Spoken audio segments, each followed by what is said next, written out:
Париж 2024 Олимпиадасында кыргызстандык мушкер Мунарбек Сейитбек уулу күмүш медаль алып келди. Мунарбек Сейитбек уулун финалга чейин жанында жүрүп ага секундант болгон өзбекстандык машыктыруучу Акмаль Хасановду баарыңыздар эле таанып калдыңыздар окшойт. Дал ошол машыктыруучу менен биз азыр маектешкен турабыз. Бүгүн Бишкекке келди, президенттин чакыруусу менен келди жана эксклюзивдүү маекти Супер ТВга берип атат. Саламатсызбы? Assalomu alaykum.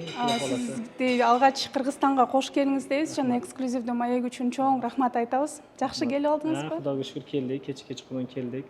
Qirg'iziston yurtboshi prezidenti bilan ko'rishdik, gaplashdik, bir-birimizga meni tabrikladi. Men prezidentni tabrikladim, chunki bu yutuq avvalambor Qirg'iziston prezidentining yutug'i,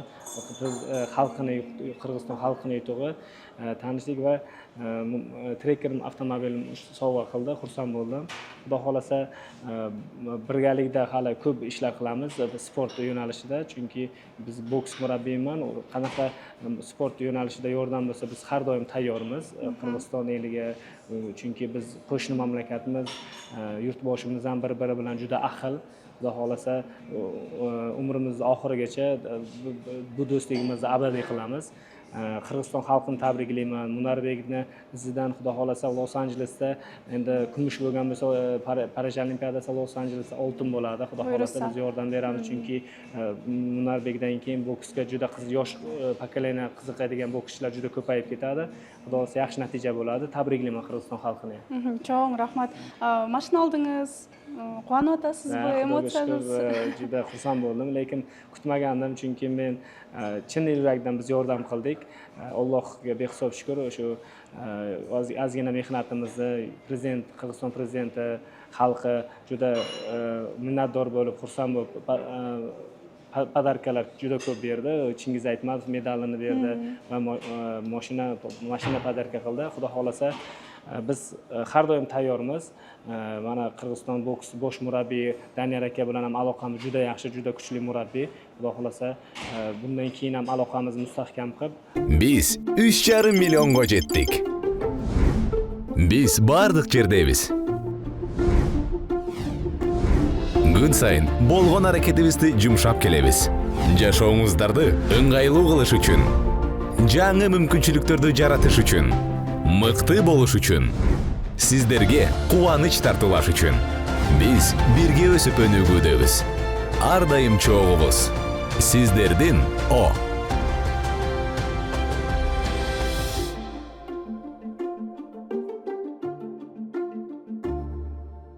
Parij Olimpiadasida yana dunyo rekordini qo'yib kelamiz. Qirg'iz auditoriyasi siz qantip Munarbekке sekundant bo'lib qolganingizdi bilbeyt da.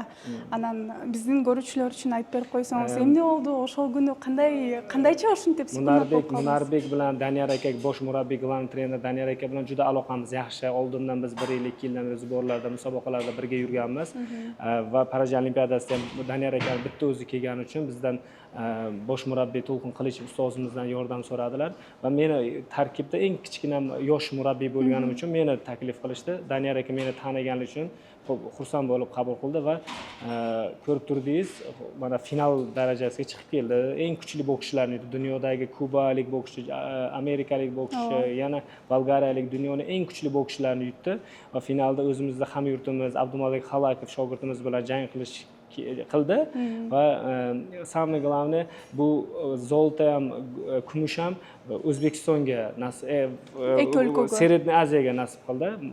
Chunki shunga xursandmiz. Boshqa Yevropa yoki Amerika olgandan ko'ra o'zimizni qardosh mamlakatlarga nasib qildi. Munarbekке sekundant болуу чечими чыкканда мындай жоопкерчилик болдубу, сүрдөдүңүзбү, толкундандыңызбы? Bu birinchi olimpiadam, men birinchi olimpiadam edi qatnashganim. Shunga menga juda katta bu saboq bo'ladi, chunki men murabbiylik sohasidagi eng katta yutuq bu olimpiada ringini ko'rishdi, chunki bizga nasib qildi shu ring. Munarbek bilan nasib qildi va men shundan xursand bo'ldim birinchi o'rinda va yana bilardim Qirg'iziston boksida hali olimpiya medali bo'lmagani uchun jon o'zimni shogirdimda, o'zimni shu Daniyar aka bilan maslahatlashib, Daniyar aka bilan birgalikda shu qo'limizdan kelgan hamma ishni qildik va finalgacha bo'lib Qirg'iziston tarixini yaratdi. Munarbek o'zbekcha tushunadi? Munarbekda shu birinchi jangda kubalik bokschi bilan birinchi raund 5-0 yutqazganda ringga chiqqanimizda o'zbekcha gapiraman, tushunasanmi desam, men o'shlikman, o'zbekchani tushunaman, hamma o'rtoqlarim o'zbek, bemalol gapiravering dedi va o'zbekchasiga qiynalmasdan bir-birimizni tushunib vazifalarni berdik va chiroyli vazifalarni bajardi. Bunday bir qarasam bo'shashpadi ayttirsiz-da. Shu chunki ringda har bitta daqiqa unumli foydalanish kerak. Chunki bu olimpiada, bu 4 yilda bir marta keladigan musobaqa. Keyingi olimpiadaga kim boradi, kim bormaydi hech kim bilmaydi. Shuning uchun bitta shansmi o'shandan chiroyli foydalanish kerak. Xudo xolasa mana chiroyli foydalanib va olimpiya tarixida, Qirg'iziston tarixida birinchi kumush medalni Munarbek olib keldi. Finalda qarab o'tirdingiz, o'zbekistonlik mushkar, qirg'izistonlik mushkar. Munarbekni siz finalga cheyin jetkirdingiz. Ekko'ni teng jon uryaptingiz bo'lish kerak. Finalgacha chiqarib o'zimni shogirdimday bir mehr tushdi Munarbekka ham, chunki ringda ham vazifalarni chiroyli bajardi. Mehrim shu edi. Endi baribir finalda o'zimizning shogird Abdumalik Xalakov bilan final jangi bo'ldi. Endi bir narsani xursandman bir narsadan va finalda juda chiroyli jang bo'ldi. Ringda bir-birini hurmat qilib, bir-birini qo'pollik qilmasdan chiroyli jang o'tkazib, butun dunyoni hayratda qoldirdi bu jangi bilan. O'zbekiston, Qirg'iziston xalqi qanaqa ringda ham kerak bo'lsa ahilligini ko'rsatib berdi. Bu jangni men muxlislar qatorida turib tomosha qildim, maza qildim, chunki ikkalasi ham o'zimizni shogirdday bo'lib qolgan insonlar. Xudo xolasa bundan keyin ham finalda har doim finalda O'zbekiston Qirg'iziston boksi uchrasin. Xudo xolasa oltinlar ko'p bo'lsin O'zbekistonga, Qirg'izistonga. Munarbek qanday bokschi ekan, qanday yigit ekan? Munarbek juda yaxshi, ibodatli, toza bola. Allohim shunga berdi. Tarbiyali bola, ringda juda murabbiylarning ish vazifasini chiroyli ishladi va hamma vazifani chiroyli bajaradi. Mana ko'rib turganda shu aytgan vazifalarni chiroyli bajargani uchun finalgacha yetib bordi. Chunki olimpiada musobaqasi bu dunyoning eng kuchli bokschilari, dunyoning eng kuchli sportchilari keladigan musobaqa. Har tomonlama muxlislar, har tomonlama bosim juda kuchli bo'ladi. Lekin o'sha narsalarni u chiroyli yengib, vazifalarni chiroyli bajarib, Qirg'iziston tarixiga kirdi. Olimpiadadan keyinda Munarbek bilan aloqa tuzib qoldingizlarmi? Munarbek bilan hali gaplashmadik. Daniyar aka bosh murabbiy bilan har kuni aloqadamiz, chunki ular mana hozir Issiqko'lda zbor mashg'ulotlarini boshlagan, biz Yangiobodda boshlaganmiz, har kuni aloqadamiz. Meni hozir Issiqko'lga ham chaqirishyapti endi, lekin hozir bugun qaytib ketishim kerak, chunki bizda ham Osiyo chempionati bor Toshkentda, Iordaniyada Osiyo chempionati bo'ladi. Toshkentda hozir o'quv yig'in mashg'ulotlari boshlandi. Xudo xolasa aloqamiz har doim bo'lgan, bundan keyin ham bo'ladi.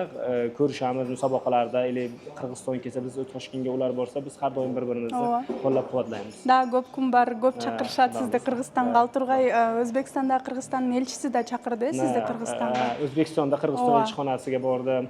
Keyin O'zbekistonga, Toshkentga Chingiz Aytmatov medalni taqishdi. Bugun nasib qildi Qirg'iziston prezidenti bilan ko'rishib, gaplashib va sovg'ani olish nasib qildi. Belekni olyapsiz. Belek demoqchi, Munarbek dag'i bir qator belekka ega bo'ldi. Aqchadan tashqari una, batir olyapti. O'shalarni dele ko'ratsangiz kerak. Ha, ko'ryapman. Da, xursandman, chunki har bitta sportchini mehnati juda og'ir. Bu boks temboli, boks sportida travma ko'p bo'ladi, sog'lig'i ketadi. Har tomonlama men xursand bo'ldim, chunki u Munarbek ham oddiy bola edi. U bo'yni bolasi, millioner bola emas edi, oddiy bola edi. Allohim berdi. Ota-onasiga keyin ehson ko'p qiladi u Munarbek. Mana hamma ustoziga, qori ustoziga mashina pодарка qildi. Buni internetda tarqaldi internetda ham. Bu Alloh xayrli qilsin. Xudo xolasa bundan keyin ham ehsonga, ota-onasiga yaxshilik qilishdan to'xtamasin. Omad tilayman. Xudo xolasa Qirg'iziston boksi ham rivojlansin. Biz yordam beramiz har doim. Chunki Markaziy Osiyo dunyoda ahilligini yana bir bor isbotlab keldik. Parij olimpiadasi butun dunyo hayratda qoldi bu ahilligimizni ko'rib. Xudo xolasa bundan keyin ham sportimiz rivojlansin, boksimiz bundan ham yaxshi bo'lsin va barcha oltin medal, kumush medallar O'zbekiston, Qirg'iziston, Qozog'istonga yetib kelsin, hammasi bizga kelsin. Munarbek O'zbekistonga yaqin O'sh shahrida yashaydi bilsangiz kerak. Anan yaqinda ele to'yi bo'ldi, uylandi, chaqirdi. Chaqirdi. Biz endi o'shanda O'zbekistonda tadbir edi, prezidentimiz oldiga kirishimiz edi, yurtboshimiz bilan ko'rishishimiz kerak edi. Mustaqillik bayramimiz edi, ulug' bayramimiz edi. Nasib qilmadi. Xudo xolasa farzandini to'yiga kelamiz, xudo xolasa. Buyursa. Анан дүйнөлүк пабликтерде, Instagramда Мунарбектин окуясы, анан кийин сиздин окуяңыз аябай популярдуу болуп атат да, ошонун баарын көрүп атасызбы? Har kun Instagramda mana hozir Olimpiadadan boshlandi, Qirg'iziston muxlislari, O'zbekiston, butun dunyoning muxlislari menga yozib, rahmat deb, minnatdorchilik bildirib, aloqalar juda ko'p aloqalarga chiqishdi. Ошол пабликтерден кийин дагы андан тышкары Кыргызстандын ичинде эле сиз аябай популярдуу болдуңуз. Мисалы, сиз азыр көчөгө чыксаңыз, сизди сөзсүз таанышат да. Өзбекстанда деле ошондой популярдуу болуп калдыңызбы? O'zbekistonda Жылдызыңыз жандыбы дегенде. O'zbekistonda ham Xudoga shukr ko'p kishi taniydi, chunki shogirdimiz Asadxo'ja Mo'ydinxo'jayev Olimpiya chempioni bo'ldi. Qirg'izistonda mana Munarbekdan keyin juda ko'p kishi tanishdi. Hozir ko'chada yursak ham kelib suratga tushyapti, salomlashib xursand bo'ldik. Xudo xolasa har doim tayyormiz yordamga. Эми маектин соңунда, интервьюнун соңунда өзүңүз жөнүндө айтып берсеңиз, жана айтып калдыңыз, машыктыруучулардын арасынан эң жашы болчумун дедиңиz. Жашыңыз канчада? Үй бүлөңүз барбы? Men Hasanov Akmal O'zbekiston terma jamoasining murabbiyman. Yoshim 30 yoshda. O'zim sport ustasiman. O'zbekiston chempionatlarini, xalqaro turnirlarni yutganman. Keyin ayrim sabablarga ko'ra murabbiylik faoliyatini boshlaganman. Uy бүлөңүz барбы? Аялыңыз? Oilam, ikkita farzandim bor. Uylanganman, ikkita farzandim bor. O'zi Surxondaryolikman, Toshkentda yashayman, Toshkentda ishlayman. Shu Xudo xolasa yaxshi. Машыктыруучу болуп эле иштейсизби же дагы башка жумушуңуз барбы? Yo'q, faqat murabbiyman. Olimpiya zaxiralari kollejida boks murabbiyman va terma jamoada ham murabbiyman. Boshqa qiladigan ishim yo'q. Xudo xolasa shu murabbiyligida umrimning oxirigacha borib, chiroyli natijalari bilan O'zbekiston tarixi, dunyo tarixiga kirib, karyeramызды tugatamiz. Олимпиададан келгенде биздин кыргызстандык машыктыруучуларга, спортчуларга бул жактан белек берип атышты да. Өзбек бийлиги кандай белек берди, эмне менен сыйлады?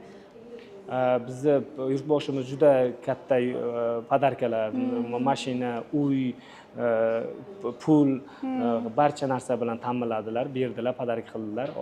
Bizni sportchilar juda xursand bo'ldi bu narsa. Murabbiylarga berdi. Bizni sportga yurtboshimizchalik butun menimcha dunyoda bunaqa sportga e'tibor berganda yurtboshi ko'rmaganmiz. Chunki biz mana Parij olimpiadasida ham borganimizda yurtboshimiz barcha narsani muhayyo qildi biz uchun. Osh, palov, O'zbekistondan non, nima desa O'zbekistonda hamma narsa yetib keldi. Allohga shukr, umrlari uzoq bo'lsin yurtboshimizni ham. Bizga Xudo xolasa biz yoshlar, biz sportchilar faqat g'alaba qilib yurtboshimizni xursand qilamiz. Сонун экен, сиз Ташкентке кетип атыпсыз, колуңузду кармабайлы, убактыңызды албайлы, ушинтип бизге маек берип койгонуңуз үчүн чоң рахмат. Балким кыргыз элине кайрылгыңыз келсе, бул камерага айтсаңыз болот. Qirg'iziston xalqini, prezidentini chin qalbimdan tabriklayman bu yutuq bilan. Qirg'iziston, men Bishkekka 7-8 yil oldin kelgandim. Hozir kelib juda hayron qoldim. Juda rivojlanishi, juda chiroyli joylar ko'payib ketdi. Xudo xolasa mustaqilligi abadiy bo'lsin. Xalqi yutuqlari har sohada eng kuchlisi bo'lsin. Biz har doim tayyormiz yordamga, bizga kelishsin, biz Qirg'izistonga kelishamiz, har doim ahil bo'lamiz. Do'stligimiz abadiy bo'lsin. Har doim sog' bo'linglar. Rahmat sizlarga. Cho'ng rahmat, sizga aytganingiz kelsin. Biz bugun o'zbekistonlik mashg'ulotchi Akmal Hasanov menен маектештик. Men аты-жөнүм Алтынай Танашева. Аманчылыкта көрүшөлү.